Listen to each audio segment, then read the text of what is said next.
क्या हुआ? क्या यूट्यूबर्स सच में इतने रूड होते हैं या सिर्फ एक कैमरे के सामने ये अच्छे होते हैं? इस वीडियो में आपको पूरी कहानी पता चलेगी जो आप यकीन नहीं कर पाओगे। आपने ऐसे म्यूजियम देखे होंगे जहाँ ऐसे डायनासोर्स देखने को मिलते हैं, लेकिन ये देखो मीम्स का म्यूजियम जिसमें आप टिकट लेकर आज तक का बना हुआ कोई भी मीम देख सकते हो। सोचो अगर आपने ऐसी चीज इन्वेंट की जिससे पूरी दुनिया चेंज हो जाए और इसके बदले बस आपको 100 रुपए मिले। इस बंदे के साथ ऐसा ही हुआ और इसने जो किया वो जानकर आप शॉक होने वाले हो। और आपने अपने सपने में भी नहीं सोचा होगा कि आप जो ये चीजें बचपन से करते आ रहे हो इनके इतने खतरनाक साइड इफेक्ट्स हैं। भाई ये पूरा वीडियो ऐसे ही मजेदार फैक्ट से भरा हुआ है, तो बने रहना वीडियो के एंड तक। Fact number 17। सोचो मैंने ऐसा कुछ इन्वेंट कर दिया जो आज से पहले इन्वेंट ही ना हुआ हो और मुझे एज ए रिवॉर्ड सिर्फ $2 मिले, यानी कि बस 160 रुपए। वैसे वो बात अलग है कि मैं ऐसा कुछ इन्वेंट नहीं कर सकता, फिर भी $2, सिर्फ $2 ये कतई बेइज्जती है। कुछ ऐसा ही हुआ था माइक्रोवेव इन्वेंट करने वाले पर्सी स्पेंसर के साथ। पर्सी एक अमेरिकन अप्लायंस कंपनी रायथन में एक रिसर्चर का काम करते थे। जब उन्होंने कंपनी में रहते माइक्रोवेव इन्वेंट किया तो उन्हें कंपनी की तरफ से सिर्फ $2 मिले, बस $2। और पेटेंट कंपनी के नाम से हो गया। मतलब $2 तो आजकल के बच्चे एक दिन में कुरकुरे लस्सी में उड़ा लेते हैं। और सबसे शॉकिंग बात बताऊं क्या है कि $2 में बेचने के बाद भी इन्होंने कुछ भी नहीं किया और इसका उन्हें कोई रिग्रेट भी नहीं था। Fact number 16। मैगी, हाँ ये 2 मिनट में बनने वाली। वो बात अलग है कि ये कभी 2 मिनट में नहीं बनी। ये बड़ी आसानी से 10 रुपए में किसी दुकानदार से इंडिया में मिल जाती है। लेकिन पता है ये 10 रुपए वाली मैगी इंडिया से बाहर कितने की मिलती है? चलिए देखते हैं। सबसे पहला है यूएसए में ये 230 रुपए में मिलती है, हांगकांग में 150 रुपए में, न्यूजीलैंड में 34 रुपीज में, ऑस्ट्रेलिया में 55 रुपीज में और पाकिस्तान में 230 रुपीज में। वियतनाम में तो सबसे कम सिर्फ 17 रुपीज में मिल जाती है। हाँ इंडिया में ये 10 रुपए में मिलती है, लेकिन बाहर की कंट्रीज की बात करें तो सबसे कम पैसों में वियतनाम में मिलती है। Fact number 15। ये जो आप इन सबको मछलियों के बीच खाते हुए देख रहे हो ये दरअसल चाइना के वीडियो है। ये एक स्पेशल फिश है, कोई फिशेस। ऐसे रेस्टोरेंट ज्यादातर चाइना और जापान में ज्यादा देखने को मिलते हैं। वैसे ऐसे माहौल में तो खाने में मजा तो है पर काफी अजीब भी लगेगा। अगर आपको ऐसी जगह जाने का मौका मिले तो जाओगे या नहीं जरूर बताना। Fact number 14। ये कोई ब्लैक होल नहीं है बल्कि मून की शैडो है जो कि सोलर एक्लिप्स के समय सैटेलाइट से कैप्चर की गई थी। देखने में मानो ऐसा लग रहा है कि अर्थ पर किसी ने बड़ा सा होल कर दिया। एक्चुअली ये एक स्टारलिंक सैटेलाइट से हाल ही में कैप्चर किया गया फोटोग्राफ है। स्पेसएक्स इस सैटेलाइट को ओन करता है, यानी हमारे मिस्टर इलॉन मस्क। वैसे मेरे पिछले एक वीडियो में मैंने बताया था कि अप्रैल 8 को एक्लिप्स होने वाला है, बट मैं ये बताना भूल गया कि वो यूएसए वालों के लिए है, इंडिया के लिए नहीं। सॉरी।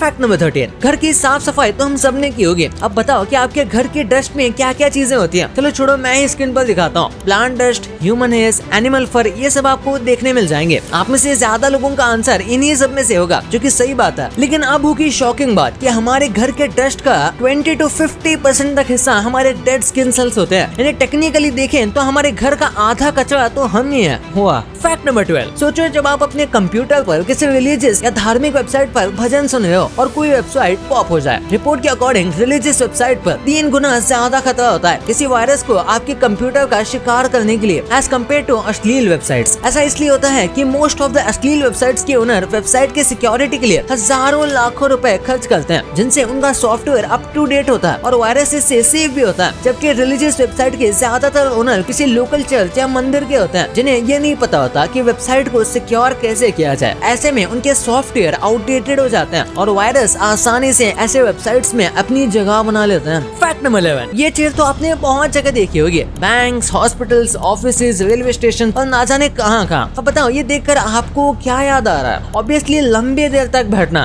राइट? और ये सच भी है। जहाँ ये चेयर आपको दिख जाए तो समझ लेना बहुत टाइम लगने वाला है, यानी आपको बहुत देर तक वेट करना पड़ेगा। इसलिए ये ज्यादातर बैंक्स में आपको देखने को मिलते हैं ताकि आप आराम फरमा सकें। Fact number 10। Carrots make your eyesight better. ये एक बहुत बड़ा मिथ है जो कि वर्ल्ड वॉर 2 में बोला गया था। दरअसल ये इसलिए बोला गया था कि वर्ल्ड वॉर 2 के दौरान रात तक लड़ाई होती थी। अगर रात में आपको अच्छे से नहीं दिखेगा तो आप आसानी से दुश्मन से मारे जाओगे। इसलिए ये रूमर्स फैलाए गए थे कि कैरेट से नाइट विजन इंप्रूव होता है। बहुत सारे कैंपेन्स भी चलाए गए थे। हालांकि कैरेट्स में विटामिन ए एंड बहुत सारे एंटीऑक्सीडेंट्स लाइक बीटा कैरोटीन और लुटेन होता है जो विजन को इंप्रूव करता है और इसकी डिफिशियंसी से नाइट ब्लाइंडनेस हो सकता है, लेकिन आई साइट ज्यादा खराब है तो खाली कैरेट खाने से कुछ नहीं होगा। फैक्ट नंबर 9, ये कोई नॉर्मल एटीएम नहीं है जिसमें आप अपना डेबिट कार्ड डालोगे, पैसा लोगे और चुपचाप चले जाओगे, बल्कि ये एक स्पेशल टाइप का एटीएम मशीन है जिसमें आप जैसे ही अपना डेबिट कार्ड डालोगे ये आपका फोटो और अकाउंट बैलेंस कैप्चर कर लेगा और स्क्रीन पर अकाउंट बैलेंस एंड आपके फोटो के साथ स्क्रीन पर सबके सामने शो करेगा। अब इमेजिन करो कि किसी के अकाउंट में 100 रुपए हैं तो उसे इतने लोगों के सामने कैसा फील होगा। वैसे ये वीडियो यूएसए का है। फैक्ट नंबर 8, सोचो कोई आपको गुदगुदी करे तो आप क्या करोगे? ऑब्वियसली आप गला फाड़ कर हंसोगे और ये नॉर्मल भी है, लेकिन एंशिएंट टाइम्स में खासकर रोम एंड चाइना में इन्हें एज ए पनिशमेंट यूज किया जाता था। इस पनिशमेंट को उन लोगों को दिया जाता था जिन लोगों ने कोई क्राइम किया है। टिकलिंग यानी कि गुदगुदी को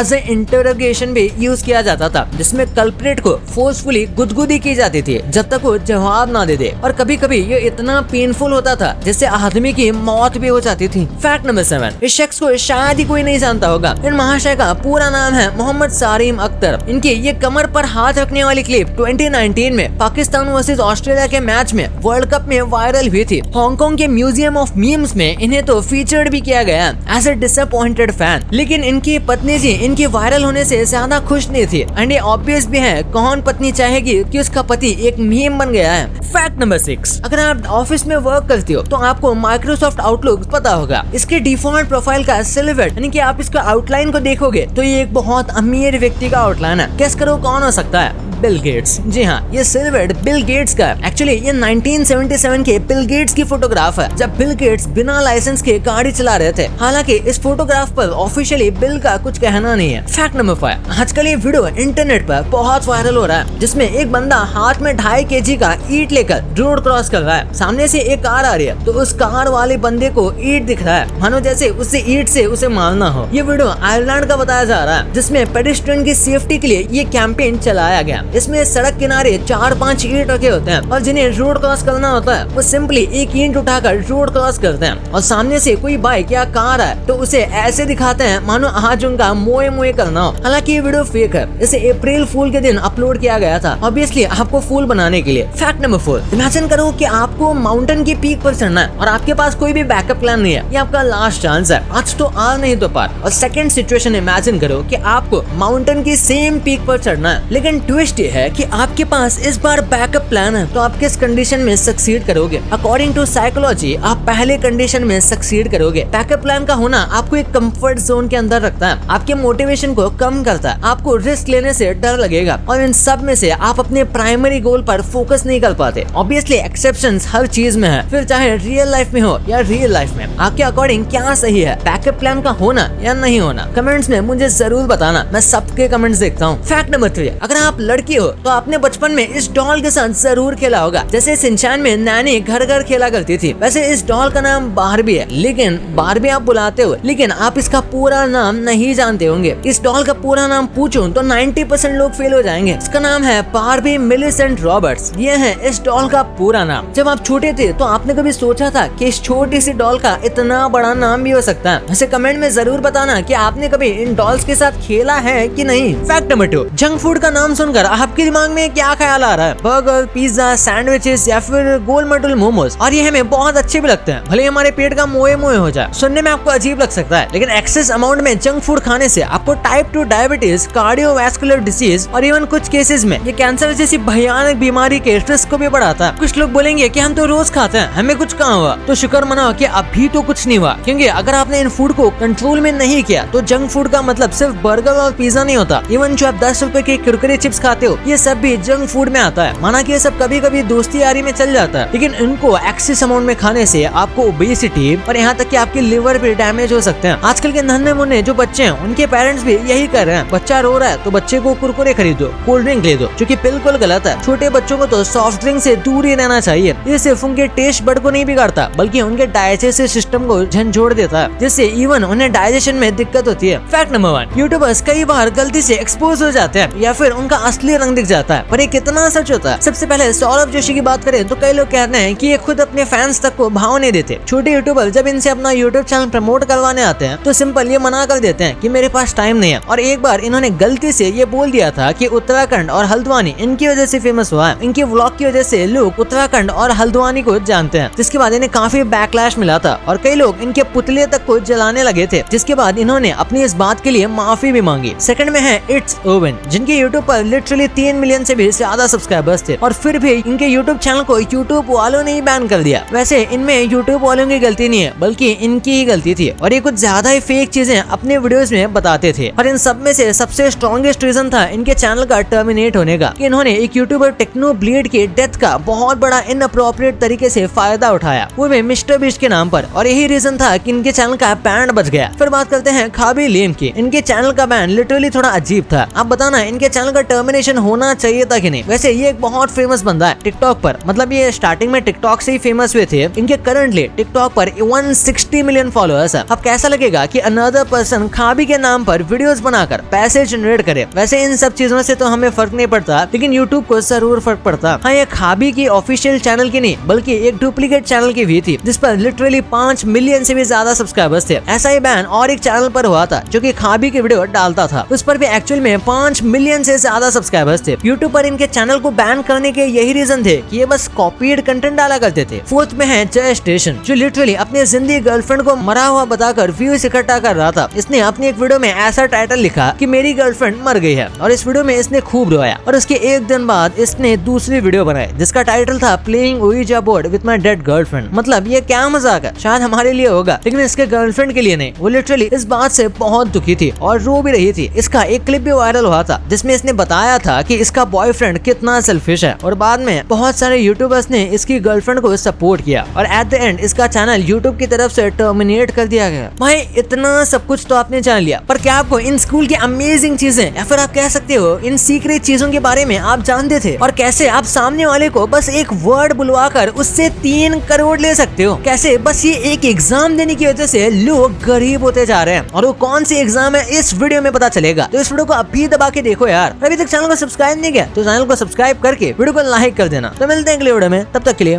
बाय।